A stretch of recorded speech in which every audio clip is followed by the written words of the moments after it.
로마서는 16장으로 되어 있습니다. 그래서 크게 두 부분으로 나눌 수가 있는데 1장부터 11장은 믿음으로 구원을 얻는다는 교리적인 교훈을 이야기하고 있고 12장부터 16장은 실천적인 교훈을 말하고 있습니다. 바울은 12장을 시작하면서 그러므로라는 이 접속사를 통해서 교리와 실천을 따로 분리하지 않고 믿음이 원인이 되어서 행함을 이루어야 한다는 걸 우리에게 이야기해주고 있습니다. 1절을 보면 바울이 로마교회 성도들에게 자신의 말로 이야기한 것이 아니라 하나님이 자비하심을 근거로 해서 너희 몸을 하나님이 기뻐하시는 거룩한 산 제물로 드리라. 이는 너희가 드릴 영적 예배니라 라고 권면합니다. 표면적으로 보면 자기의 생명을 버리는 인신제사를 요구하는 것처럼 보입니다. 그런데 여기서 말하는 몸은 단순히 우리의 육신, 이 살과 뼈로 이루어진 몸을 말하는 게 아닙니다. 사람의 인격 전체, 그 사람의 삶 전체를 의미합니다. 지금 바울은 우리들에게 우리의 삶 전체와 인격 전체를 하나님께 드리라고 권면을 하고 있는 거죠. 구약시대에 하나님을 예배할 때는 반드시 흠과 점이 없는 깨끗한 제물로 제사를 드려야 했습니다. 그래야 하나님께서 기쁘게 받으셨죠. 마찬가지로 하나님이 기뻐하시고 받으시는 제사가 되려면 우리의 몸, 즉 우리의 삶과 인격을 거룩히 구별하여 드려야 한다는 겁니다. 그렇다면 어떻게 해야 우리의 몸을 거룩하게 구별해서 산 제물로 드릴 수 있을까요? 바울은 2절에서 세 가지를 제시하고 있습니다. 먼저 이 세대를 본받지 않는 것입니다. 이 세대나 우리가 살고 있는 이 시대, 이 지금을 말합니다. 하나님이 없는 인간의 악한 풍습과 타락한 생활 방식을 따라 사는 세대를 의미합니다. 이러한 세대를 본받지 않는 것이 바로 거룩한 제사를 드리는 조건이 되지요. 두 번째는 마음을 새롭게 함으로 변화를 받아야 합니다. 과거 죄의 종노릇하고 있을 때는 우리가 말하는 것, 또 생각하는 것, 행동하는 것 모든 것들에서 우리의 성품은 다 악하게 나타났습니다. 그러나 그리스도를 믿음으로써 새롭게 창조되었고 타락한 시대에 마음을 뺏기지 않고 날마다 우리의 삶과 인격을 그리스도의 형상으로 변화시켜야 한다는 겁니다. 세 번째는 하나님의 선하시고 기뻐하시고 온전한 뜻이 무엇인지 분별하는 겁니다. 내가 중심이 되어서 내가 생각한 대로 내 계획대로 살아가는 것이 아니라 하나님께서 중심이 되시고 하나님의 생각과 뜻대로 살아감으로써 하나님께서 기뻐하시는 삶을 살아야 한다는 거죠. 즉 영적 예배에서 영적이라는 말은 합리적이다, 이성적이다라는 의미입니다. 다시 말하면 하나님께 아름다운 말과 화려한 어떠한 미사여구를 통해서 기도하는 것, 종교적인 의식을 갖춰서 보여드리는 것이 아니라 하나님께 자신의 삶을 온전히 드리는 것이 합당하다. 이것이 바로 영적 예배라고 이야기합니다. 3절부터 13절까지의 말씀은 성도의 삶의 현장에서 이 교회 가운데 성도가 지켜야 될 바람직할 자세에 대해서 이야기하고 있습니다. 먼저 3절부터 5절까지의 말씀을 보면 성도가 서로 간에 지켜야 하는 서로의 지체의식을 가져야 한다고 권면을 합니다. 3절을 보면 마땅히 생각할 그 이상의 생각을 품지 말라고 이야기하죠. 그 이상의 생각을 품지 말라는 이 말의 의미는 높이 평가하다, 거만하다라는 의미입니다. 다시 말하면 자신을 너무 높게 평가하지 말라는 거예요. 자신을 정확히 판단하는 게 결코 쉬운 일은 아니지만 자신을 과대평가하는 그 교만은 우리의 삶을 망치기 때문에 철저하게 경계해야 한다고 이야기합니다. 이어서 하나님께서 각 사람에게 나눠주신 믿음의 분량대로 지혜롭게 생각하라고 말합니다. 여기서 말하는 믿음은 구원과 관련돼서 죄인된 인간이 의롭다함을 인정하는 그 믿음을 말하는 게 아닙니다. 새롭게 변화된 사람이 하나님으로부터 받은 영적인 능력과 성향을 말하는데 쉽게 말하면 은사와 직분을 의미합니다. 하나님께 성도 각 사람에게 나누신 은사와 직분에는 분량이 있다는 거예요. 신앙 안에서 우리에게 주어진 직분이나 은사는 모두가 다르고 또한 어떤 개인이 갖고 있는 능력으로 소유할 수 있는 문제는 아닙니다. 고린도전서 12장 11절을 보면 이 모든 일은 같은 한 성령이 행하사 그 뜻대로 각 사람에게 나눠주시느니라 라고 말하고 있습니다. 은사와 직분을 주시는 건 바로 하나님의 고유 권한입니다. 그래서 가끔은 이것에 대해서 불만을 가지기도 합니다. 하지만 불만을 가진다는 건 엄밀히 따져보면 자신을 지나치게 높이 평가하는 데에서 시작됩니다. 우리는 죄인이라 말합니다. 그리고 아무것도 받을 자격이 없는 사람들입니다. 하지만 하나님께서 은혜 가운데 우리에게 은사를 주시고 직분을 주셨다는 거예요. 그렇기 때문에 내가 어떠한 은사와 직분을 가지고 있든지 없든지 상관없이 하나님께서 나에게 주신 것에 대해서 감사할 수 있어야 합니다. 바울은 스스로를 과대평가하지 말고 하나님께서 주신 그 믿음의 분량대로 생각해야 하는지를 우리 몸을 비유로 해서 이야기하고 있습니다. 우리가 한 몸에 많은 지체를 가졌으나 모든 지체가 같은 기능을 하는 것은 아니다. 몸에 보면은 다양한 지체들이 있죠. 눈도 있고 코도 있고 입도 있고 다 다릅니다. 모양도 다르고 하는 역할도 다르죠. 마찬가지로 교회 구성원들 안에는 제각기 다른 역할들을 하고 있다라는 사실입니다. 한마디로 말하면 이 교회 내에서는 그 다양성이 인정되어야 합니다. 그런데 바울은 5절에서 우리 많은 사람이 그리스도 안에서 한 몸이 되었다라고 말합니다. 그리스도 안에서라는 이 표현은 우리가 하나님과 가지는 특별한 관계를 말하고 있습니다. 바울은 다른 서신서 고린도전서와 골로새서와 에베소서에서 이 관계를 머리와 몸의 관계로 표현을 합니다. 예수님은 교회의 머리이시며 교회를 이루고 있는 성도는 개개인의 주인이 되십니다. 그렇기 때문에 성도는 자신의 삶을 주인 대신 하나님 아래에 두지 않으면 안 됩니다. 바울은 갈라디아서 2장 20절에서 내가 그리스도와 함께 십자가에 못 박혔다니 라고 이야기하고 있습니다.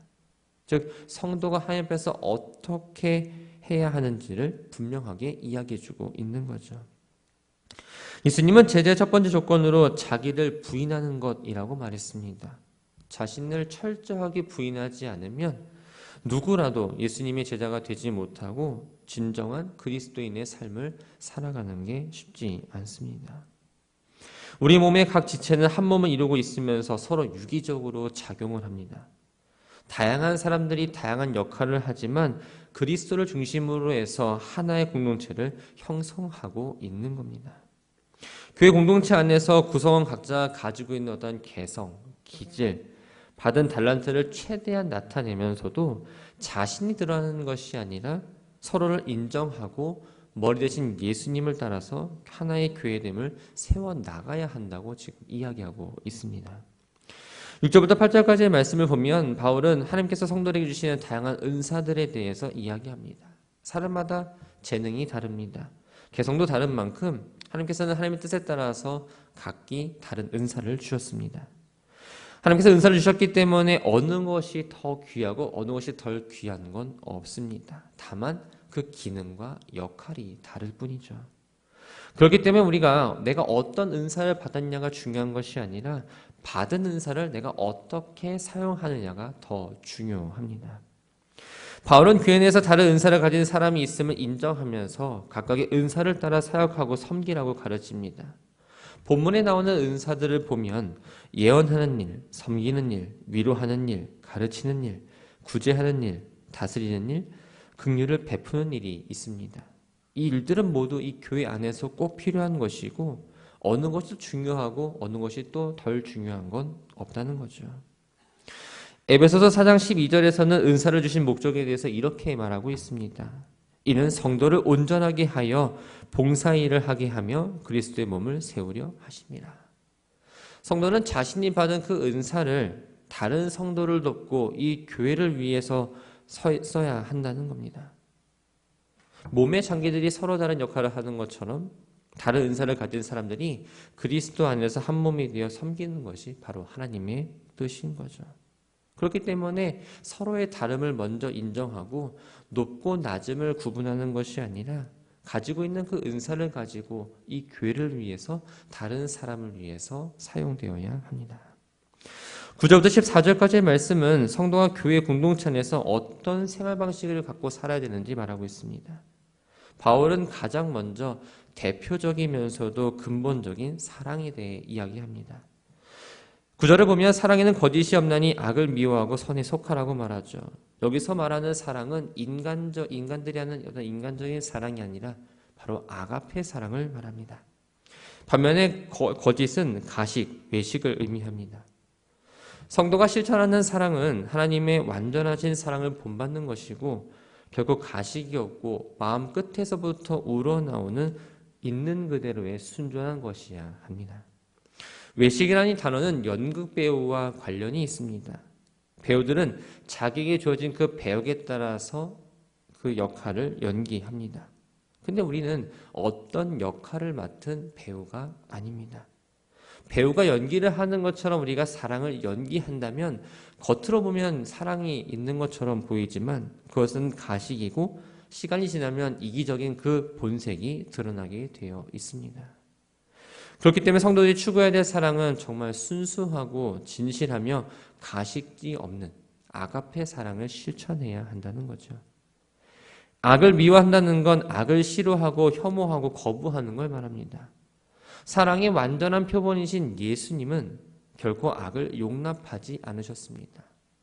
그 예수님을 따라 사는 우리 역시 이 악을 용납해서는 안 됩니다. 악한 걸 생각하고 악한 걸 행동으로 옮기는 것뿐만 아니라 악을 방조해서도 안 되고 이 악에 대해서 어정쩡한 태도를 보여서도 안 된다는 겁니다.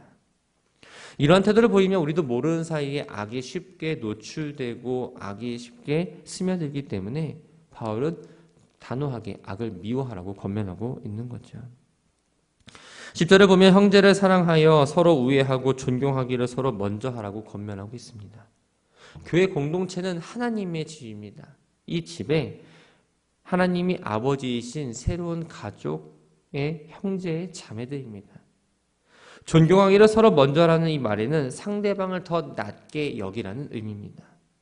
교회 안에서 상대방이 나를 어떻게 대하는지에 따라 그 사람을 대하는 것이 아니라 내가 먼저 상대방을 사랑하고 겸손한 마음으로 상대방을 나보다 낮게 여기라는 의미입니다. 이어서 바울은 그리스도인의 사랑이 어떤 모습으로 표현되어야 되는지를 알려주고 있습니다. 11절을 보면 주를 섬기라라고 말합니다. 이 말을 다시 표현하면 주님의 몸인 교회를 섬기라는 의미입니다. 이때는 부지런하고 게으르지 말고 열심을 품고라는 사실상 같은 의미의 말을 3번 반복하면서 하나님 사랑을 실천하는 데 최선을 다하라고 이야기하고 있습니다. 그러면서 12절을 보면 소망 중에 즐거워하며 환난 중에 참으며 기도에 항상 힘쓰라고 권면합니다. 본문의 소망은 하나님 자녀로서 하나님의 영광을 소유하는 것과 관련이 있습니다. 로마서 8장 24절에 보면 우리가 소망으로 구원을 얻었다라고 이야기합니다. 성도는 천국에 대한 소망을 갖고 사는 사람입니다. 영원한 행복과 안식에 대한 소망이기 때문에 현재의 고통과 환난이 있을지라도 기뻐할 수 있고 환난 중에도 인내할 수 있는 거죠. 그 참을 수 있는 힘은 바로 기도를 통해서 공급을 받습니다. 주님은 성도들이 절망 가운데 불안해하며 현재 환난 가운데 고통스럽도록 결코 내버려 두지 않으시는 분입니다. 독수리가 날개쳐 올라가듯이 새 힘을 주고자 하시고 그때 성도가 주님께 간구하기를 원하십니다. 그렇기 때문에 우리가 항상 기도에 힘써야 되는 이유는 바로 이것 때문이죠. 13절을 보면 성도들의 쓸 것을 공급하며 손대접하기를 힘쓰라고 권면합니다. 본문의 성도들은 바로 로마 교회의 가난한 성도들을 말합니다. 쓸 것이란 일상생활을 하는 데 있어서 필요한 것들을 의미합니다. 하나님은 우리 자신에게 있는 것을 그들과 나누기를 원하십니다. 성도는 자신에게 있는 모든 것은 주님으로부터 받은 것이고 주님이 이것을 주신 건 관리하고 맡기셨다라는 생각을 가지고 사용해야 합니다. 그래서 먹을 것이 없어서 먹지 못하는 사람들에게, 질병에 시달리면서 치료를 받지 못하는 이들에게, 교육을 받지 못한 아이들에게 관심을 갖고 책임의식을 가지면서 적극적으로 그 행동에 동참하라고 이야기하고 있습니다. 손은 낯선 사람, 손님을 의미합니다. 이들을 대접하는 건 교회의 미덕이자 그리스도인의 의무라고 이야기하고 있는 거죠. 성도가 사랑해야 될 대상은 교회 공동체 안에 있는 성도뿐만 아니라 그 바깥에 있는 이웃들까지 포함합니다. 그래서 이 사랑은 제한이 없는 거죠. 바울은 14절에서 너희를 박해하는 자를 축복하라, 축복하고 저주하지 말라라고 권면하고 있습니다. 초대교회 성도들은 많은 박해를 당했습니다. 예수는 그리스도입니다라고 주장을 하면 유대인들은 십자가에 달린 자가 어떻게 그리스도냐라면서 핍박을 했고, 예수는 주라고 고백을 하면 로마 사람들은 주는 오직 황제 가이사뿐이다라고 핍박을 했습니다. 그러나 초대교회 성도들은 결코 이 신앙 고백을 멈추지 않았습니다. 게다가 자기들을 박해하는 자들을 오히려 축복했습니다. 왜냐? 예수님이 그렇게 하셨기 때문입니다. 우리는 축복을 받은 자들이라는 생각이 있었기 때문이죠. 그래서 비록 그들이 대적이고 악한 사람이라 할지라도 저주하지 않고 계속 축복을 했던 겁니다. 15절부터 21절까지 말씀은 성도가 세상에서 다른 사람들 할 때 어떤 태도를 가져야 되는지 이야기합니다. 바울은 먼저 즐거워하는 자들과 함께 즐거워하고 우는 자들과 함께 울라라고 말하면서 다른 사람의 감정을 헤아려 공감할 것을 이야기합니다. 다른 사람의 감정을 중요하게 여기고 감정을 맞춘다는 건 어떻게 보면 비굴해 보일 수도 있고 자존심이 상하는 일처럼 느껴집니다. 하지만 이것은 상대방에게 아부하라는 의미가 아닙니다. 다른 사람의 감정에 공감하면서 기쁨과 슬픔을 함께함으로 그리스도의 사랑을 실천하라는 의미입니다. 또한 다른 사람과 마음을 같이 하기 위해서 노력을 해야 하는데 이때 중요한 건 자신을 다른 사람의 위치에 놓고 생각해야 한다는 겁니다. 내가 다른 사람보다 뛰어나고 내가 다른 사람보다 지혜로운 척을 하면 다른 사람과 마음을 같이 하기가 어렵다는 거예요. 자신을 낮은 자로 여기고 배우려 하는 태도를 가진 사람은 한 마음을 품기가 쉽습니다. 그래서 성도들은 언제나 낮은 자리를 찾아야 하고 배우려 해야 하며 남을 높이는 태도를 가져야 합니다. 바울은 화평에 대해서 권면하고 있습니다. 17절에 보면 아무에게도 악을 악으로 갚지 말고 모든 사람 앞에서 선한 일을 도모하라고 말합니다. 이 말에는 악을 행해서도 안 된다라는 의미도 있지만 선을 행하지 않는 것도 옳지 못하다는 내용까지 포함되어 있습니다. 본문의 모든 사람이란 불신자까지 포함하고 있고 갚지 말라는 의미는 바로 돌려주다라는 뜻입니다. 바울은 어떤 경우에도 보복하지 말도록 권면한 건 하나님께서 주시는 보상과 상벌에 대해서 알고 있었기 때문입니다. 마지막 심판 때에 하나님께서 완전한 보상과 징벌을 주실 것이기 때문에 이 세상에 머문던 성도 개인이 그 개인의 방법과 생각으로 원한을 풀어서는 안 된다는 겁니다. 대신 해야 할 일이 있습니다. 바로 모든 면에서 흠잡을 만한 게 없는 선한 일을 도모하고 할 수 있거든 모든 사람과 더불어서 화목해야 합니다. 바울은 19절에서 직접 복수하지 말고 하나님의 진노에 맡기라고 권면하고 있습니다. 그러면서 신명기 32장 35절에 기록된 원수를 갚는 것이 내게 있으니 내가 갚으리라 라는 이 말씀을 통해 복수가 우리 이 성도의 소관이 아니라 하나님의 소관이며 하나님의 친히 갚아주실 거라고 이야기하고 있는 거죠. 우리가 직접 복수한다는 건 바로 하나님의 권한을 넘보는 일이고 복수의 칼을 든다면 하나님의 정의를 믿지 않는 결과이기 때문에 복수는 사람이 하는 것이 아니라 바로 하나님께 맡기라고 이야기합니다. 우리가 해야 될 건 복수가 아니라 원수 사랑이라고 권면하고 있습니다. 막강한 힘을 갖고 괴롭히던 어떤 원수가 상황이 바뀌어서 아무것도 남아있지 않게 된다면 그 사람을 위해서 먹을 것과 마실 것을 주라고 합니다. 사람의 생각으로는 전혀 이해되지 않습니다. 바울은 잠언 25장 21절의 말씀을 인용해서 원수에게 잘해주는 것이 그 머리 위에 숯불을 쌓는 것이라고 이야기합니다. 그에게 선행을 베풀면서 원수 스스로가 자기가 행했던 그것에 대해 부끄러움을 느끼게 하라는 거죠. 바울은 결론을 내리고 있습니다. 바로 악에게 지지 말고 선으로 악을 이기라고 말합니다.